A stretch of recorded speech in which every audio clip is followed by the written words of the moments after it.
AITA for showing no sympathy for my brother and my setback's wife after the loss of their baby and for refusing to let my parents talk to me about it. You ever reach a point where you just feel nothing? Not sadness, not anger, not even satisfaction, just this weird hollow numb? That was me, watching my ex-wife's name pop up on my phone again. 14 unread texts, some all caps, some just ellipses. All venom. Let me back it up. I'm 37. I've been married for 10 years. 3 kids, 9, 7, and 4. Great kids. Smart, kind, and way too observant for their own good. My soon-to-be ex-wife and I used to be tight. We were that team against the world kind of couple, or at least I thought we were. For the last 2 years, things started feeling off, like she wasn't cold, just fake warm. We'd talk and she'd smile and nod like a teacher listening to a kid talk about their dream to be a T-Rex when they grow up. Supportive but totally checked out. I'd ask if something was wrong. She'd say, "I'm just tired," or "Things will feel normal again once the kids are all in school." I believed her, because I'm a goddamn idiot. What I didn't know was that behind my back, she was telling her friends and her entire family that I was lazy, inattentive, emotionally absent. The works. Meanwhile, I was cooking, doing drop-offs, bedtime stories, PTA meetings, and still feeling like a stranger in my own house. Then the bomb dropped. One day I got a DM from my brother's ex. Let's call her Carla. She sends me a photo. It's my brother kissing my wife outside his apartment. Not just a peck. We're talking full-on, I've wanted to do this for years kiss. Carla writes, "He dumped me because I was paranoid. Turns out I wasn't crazy after all."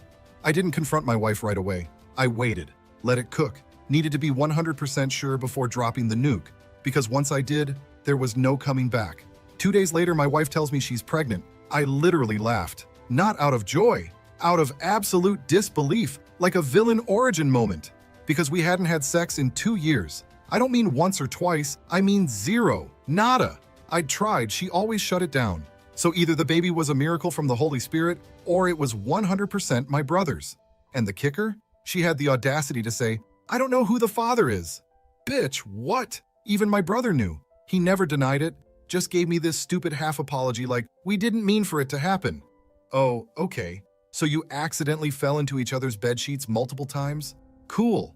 I filed for divorce the next day. No discussion. She moved in with my brother and tried to take the kids. Nope, not happening. I went scorched earth mode. Got a lawyer, showed the court how the kids' schools were 3 hours from where she moved.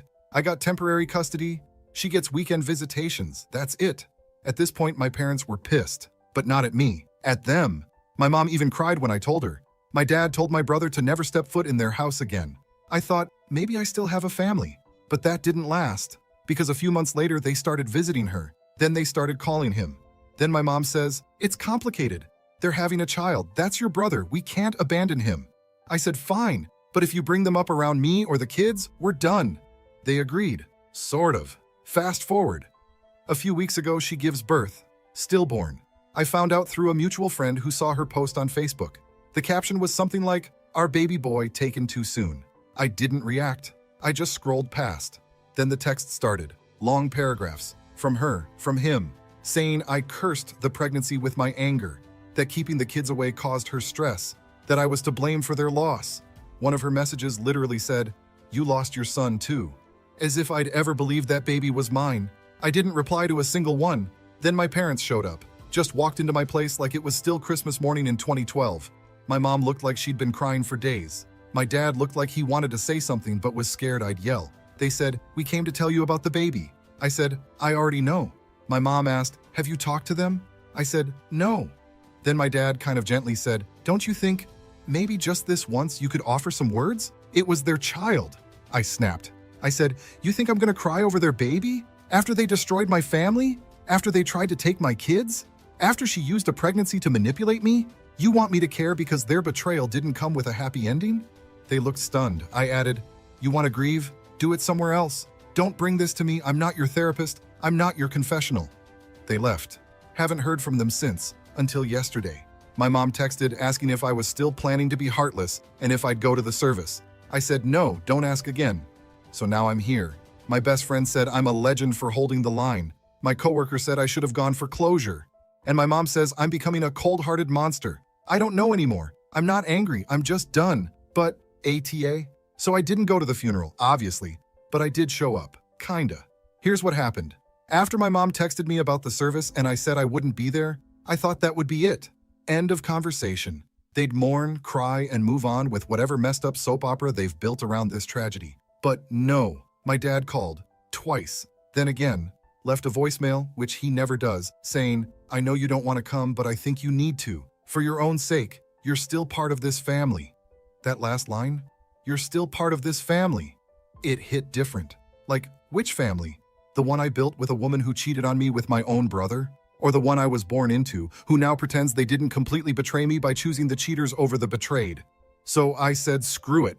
I got in my car, drove to the damn funeral home, sat in the parking lot for 10 minutes with a Starbucks iced Americano sweating in my hand, and thought, what the hell am I doing? I wasn't dressed for it.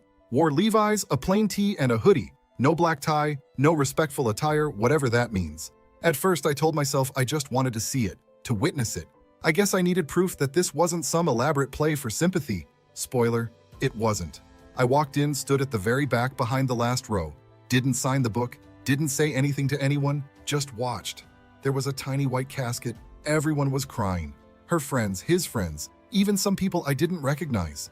My wife, ex-wife, was sitting in the front row, flanked by my brother and my mom. My mom held her hand. That was the moment. That was the moment I knew we were done. Not just her and me, not even just my brother and me and them, all of them. Because I was there standing 20 feet away, and my mother, who once told me, "No woman is ever gonna be good enough for my baby boy," was comforting the woman who destroyed my marriage. Then it got worse. After the service, people stood around in little clusters, crying and whispering.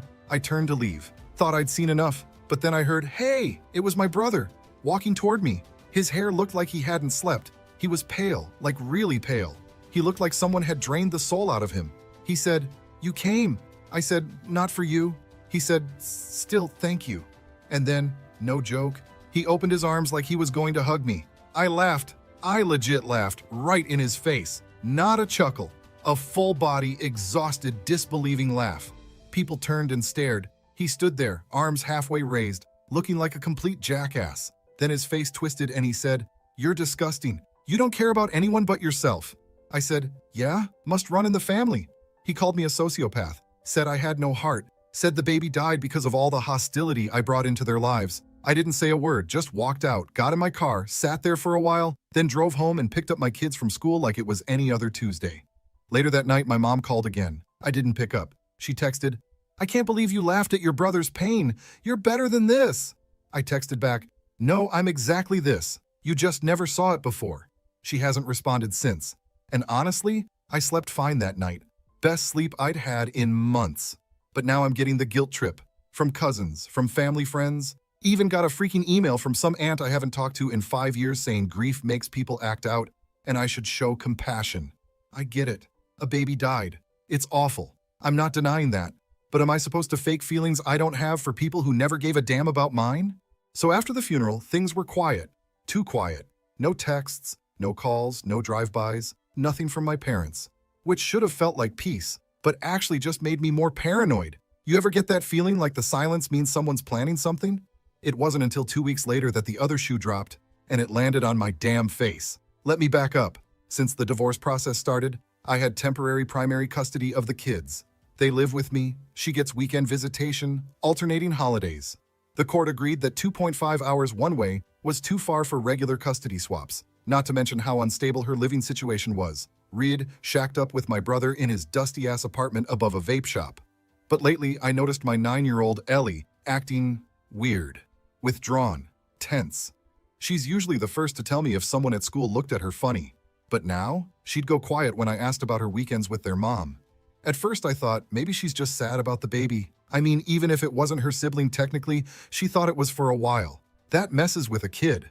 But then, while brushing her teeth one night, she goes, "Dad, if Mommy and Uncle Ryan get married, does that make him our stepdad?"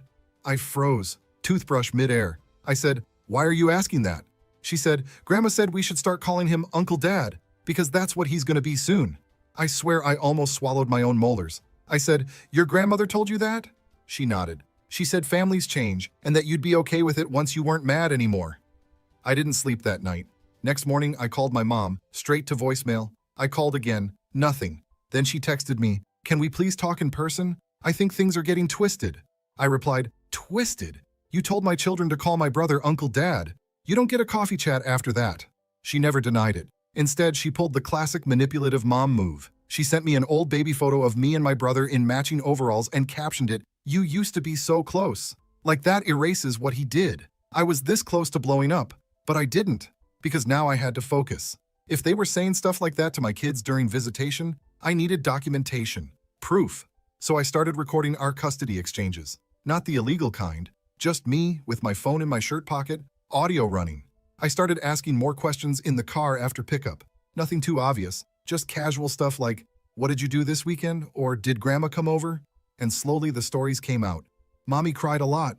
Uncle Ryan yelled at a guy at Target. Grandma said you need to forgive people because hate is a poison. And then, the kicker, my 7-year-old son Leo told me, "Uncle Ryan said you're not a real dad because you're always mad and don't let mommy be happy." I swear I had to grip the steering wheel so hard I thought it might crack in half. I sent all of this to my lawyer. Every recording, every quote, every single Uncle Dad reference. She said, "This might be enough to push for supervised visitation." I said, "Do it." And the backlash? Oh, it came quick. 2 days after the court notified them, my brother showed up at my house, unannounced, pounding on the door. My kids were upstairs, thank God. I opened the door, didn't even say anything. He was red-faced, said I was using the courts as a weapon, said I was destroying their family. I said, "Funny, you didn't seem to care about families when you were banging my wife." He shoved me. That was the last mistake he made that day. I didn't hit him. I'm not that dumb, but I did call the cops, reported the whole thing, gave them the ring cam footage, got a temporary restraining order the next morning. And now, for the first time in this entire mess, I felt like I was finally gaining some control back. But of course, nothing is ever that simple. Because 3 days later, I get a call from CPS. Apparently, someone anonymously reported that I was emotionally abusive, vindictive, and weaponizing the children against their mother. The caseworker sounded almost apologetic. She said, "I'm just doing my job." I said, "Yeah, well, I hope you're also checking the calls from that side of the family, because they're playing a nasty game." I had nothing to hide. My kids are healthy, happy, in therapy, well-fed, well-loved. My house is boring and quiet and filled with dinosaur books and slime containers and half-eaten goldfish crackers. Still, I know who made that report, and I'm not stupid. They're trying to wear me down. So I sat down that night, poured myself a glass of whiskey, and wrote out a list. Finish custody paperwork. Report CPS false claim. Cut contact with parents for good. Talk to the kid's therapist about the Uncle Dad thing. And last on the list, stop hoping these people will ever apologize, because that hope, it's the last thing that keeps you tethered to the wreckage. So yeah, CPS came. Not a full raid or anything, but it still shook me. This woman shows up at my door at 8:30 a.m. with a clipboard and a calm but suspicious smile, asking if I have a few minutes to talk. My kids were still in pajamas, watching Paw Patrol, eating dry cereal like tiny gremlins. I said sure, invited her in, gave her coffee, showed her the playroom, the pantry, the fridge, the bedrooms, pulled out their schoolwork, therapy notes, even a crayon drawing Leo did of our family that had just me and the kids. She asked me a bunch of questions about discipline, routines, emotional regulation, whatever the hell that means, and if I talked negatively about their mom. I said only when they're not in the room, and I keep it PG. She cracked a smile. She didn't say it outright, but I could tell she knew this report was BS. Still, protocol is protocol. She had to interview the kids. Ellie told her all about her sticker chart for chores. Leo gave a monologue about the exact number of marshmallows he gets in hot chocolate. My youngest, Max, just showed her a booger. So, we crushed it. After she left, I didn't hear anything for a few weeks, which apparently is a good sign. But then, out of nowhere, my lawyer calls me on a Thursday afternoon and says, "Hey, are you sitting down?"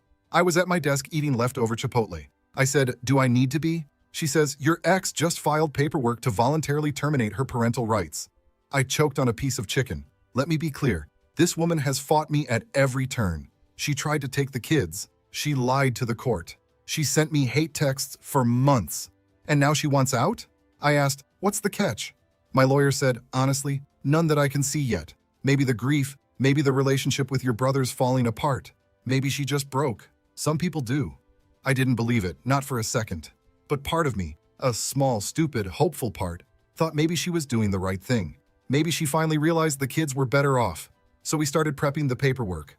I didn't tell the kids right away. I wanted to be sure it was real. But then, 2 days before the finalization hearing, she showed up at my door. Not a call, Not a text, just knock knock. There she was, eyes puffy, hair pulled back like she hadn't slept in days. My brother wasn't with her, I didn't let her in. I stepped outside, closed the door behind me and said, "What do you want?"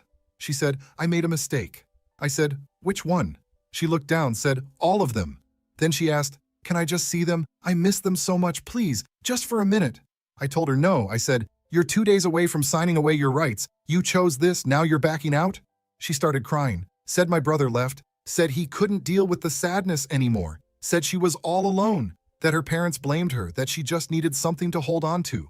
And that's when I finally understood. This wasn't about the kids. This was about her. She didn't want to be a mom again. She wanted to be wanted again, needed, pitied. And when she realized being childless wasn't going to magically heal her, she came crawling back to the people she left behind. I told her, "You can't pick and choose when to be a parent. You don't get to tap in and out like it's recess." She begged. I held the line. The next day, she withdrew the termination request. My lawyer called me and said, "I'm sorry, but she has every right to do that. She's still their legal mother." And now we're back to square one. Visitation resumed, supervised this time, thanks to the uncle-dad situation.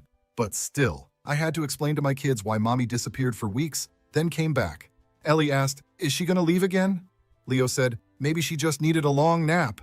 And I didn't know what to say. Because what do you tell your kids when the truth is, yeah, she probably will, but you still have to teach them how to love, how to forgive, how to survive people who break your heart and then ask for it back. I'm exhausted. And the worst part? My mom texted me yesterday. "Told you she'd come around. You just had to give her time. Families heal." I didn't reply. Because this isn't healing. It's just dragging the wound open again and again. I wish I could tell you I kept my cool, that I stayed strong, kept things classy, played the long game, but I didn't. I snapped. Here's how it started. After my ex backed out of terminating her parental rights, my lawyer and I started strategizing again. The visitation schedule was back, supervised for now, thank God, and I was trying to stay neutral, especially around the kids. But then I found out that during one of the supervised visits, my mom showed up. She wasn't scheduled, she wasn't on any list, she just arrived. The supervisor called me after, said, "Look, I didn't want to overstep, but your mother insisted she was family and that you'd be fine with it." I wasn't. I drove to my parents' house that night. The kids were at a friend's birthday party. I hadn't seen my parents face to face since the funeral mess. I pulled up, didn't knock, just walked in like I used to. My mom was in the kitchen making some weird kale smoothie thing. My dad was in his recliner watching the History Channel like it was live sports. They both looked up like I was a ghost. My mom smiled. "You look tired." I said, "You took my daughter to see her mom." She blinked. "Well, I happened to be there when—" "No, you inserted yourself into a supervised visit and lied about it. That's not nothing." She tried to play innocent, said she was just trying to help, said the kids needed consistency. And then she said it, the line that made my brain go dark. "You're making this harder than it needs to be. Your brother made a mistake. He didn't kill anyone." I lost it. I said, "No, he didn't kill anyone. He just blew up my entire life, destroyed his own family, got my wife pregnant, and then blamed me when they lost the baby." My dad muttered, "It's been months. Maybe it's time to let it go." I snapped back, "You know what? Fine. You want to talk about what he did? Let's really talk about it." Then I said it, the thing I'd been holding back for years. "Do you know he tried to kiss her the year we got married?" My mom froze. "Yeah," I continued. "Back when we were still in that shitty one-bedroom apartment and he was crashing on our couch, I walked in on him half drunk, leaning in while she was folding laundry. She shoved him off, said it was nothing, said he was just drunk and sad." My mom whispered, "Why didn't you tell us?" I laughed. "Because I didn't want to ruin the family. Because I figured it was a one-time thing, but guess what? It wasn't." My dad finally turned off the TV. I wasn't done. I said, "I protected him. And then he repaid me by screwing my wife, knocking her up and gaslighting me for a year while you all sat around acting like I was being difficult. So no, I'm not gonna let it go. I'm not gonna make this easier. I'm done protecting him." There was silence for a full minute. Then my mom said the most honest thing she's ever said in her life. "We sided with him because we knew he couldn't survive without us. But we knew you could." And there it was. Not loyalty, not fairness, just survival math. He was the broken one, the fragile one, the one who always needed help with rent, with job interviews, with getting his shit together. I was the strong one, the responsible one, the parent, the solid oak. They assumed I'd take the hit and keep standing. They were wrong, because the next morning I made a mistake that I'll regret for the rest of my life. I was still angry, raw, sleep-deprived. And Ellie, my sweet, overthinking 9-year-old Ellie, asked me, why don't we see Grandma and Grandpa anymore? And I said too much. I said, because they chose someone who hurt me. Over and over. She said, Uncle Ryan? I nodded, didn't give details, just enough to plant the seed. Later that night, I heard her crying in her room. I went in. She was curled up under the covers, clutching one of those dumb stuffed animals from Build-A-Bear that still smells like birthday cake. I sat on the edge of her bed. She said, if they chose Uncle Ryan, does that mean he's more important than me? I felt something break inside me. I tried to walk it back, said it's complicated, said adults mess up, said families are messy. But she just looked at me, eyes red, and said, you said he hurt you, and they're still on his side. So how do I know they won't do that to me? I didn't have an answer, because she wasn't wrong. The next day I called the kid's therapist, told her everything, set up a session just for Ellie, and now I'm sitting here typing this, wondering if I just passed down my damage, if I broke the cycle, or just twisted it into a new shape. It's been 9 months, the baby's due date came and went, my brother and ex still live together, or at least they did the last time I checked. I stopped asking. Supervised visitation is still in place. She shows up, smiles, plays with the kids like nothing ever happened, bakes cookies, brings toys, cries in the car after. I don't stop her, but I don't feel bad either. And my parents? I went no contact. I didn't send a dramatic final message. No, I'm done with this family text. I just faded out. Let the silence speak. They still try. Birthday cards for the kids, packages on holidays, a couple emails. One said, I hope one day you'll see this wasn't about choosing sides, it was about saving what we could. I didn't reply, because they never once asked how I was doing in any of those messages. Not once. All they want is to be seen as still trying, not actually accountable. And the truth? I'm tired of carrying everyone else's shame. My brother never apologized. Not really. He sent one half-assed message months ago that said, I know I messed up, but I was in love. You can't control that. Yeah, man. You can't control who you boned behind your brother's back for 2 years. As for my ex, she's in therapy now. Her version of penance. She occasionally sends me walls of text at 2 a.m. that swing between, I'm so sorry and you ruined everything. I don't respond to those either. But here's the twist you probably didn't expect. I made a mistake too.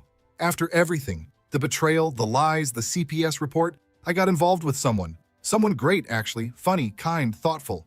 My kids liked her. She didn't try to mom them. She just showed up gently, like someone who wanted to help carry the weight. It lasted 5 months. Then one night she asked me, if everything went back to normal, if they apologized, if your parents begged, would you let them back in? I told her the truth. I said, yeah, probably, because deep down, I still want them to choose me. She didn't say anything, just nodded. But I think that broke something. 3 weeks later, she left. She said I wasn't ready, said I was still tangled up in the trauma, still waiting for someone to come back and fix it. And she was right. That was 6 weeks ago. Since then, I've focused on the kids. Ellie's doing better, still has questions, still worries I'll leave like everyone else. But she says them out loud now, and I answer every time. Leo made a No Uncle Dad poster for his bedroom. I didn't tell him to, but I didn't take it down either. Max just wants ice cream. He's 4. He's the only one who gets to be innocent in all this. I don't hate their mom anymore. I don't forgive her. I don't trust her. But I don't hate her because hate is loud and exhausting, and it makes you feel like you're still in the fight. And I'm done fighting. A few days ago, Ellie asked me, are we ever going to be a real family again? I said, we already are. Not perfect, not traditional, but real. Just us. Wounded, messy, still standing. That's the thing about life blowing up. You get to decide what you build in the rubble. And maybe that's enough. Maybe that's all any of us get. Thanks for watching. If you liked the story, hit subscribe. See you in the next one.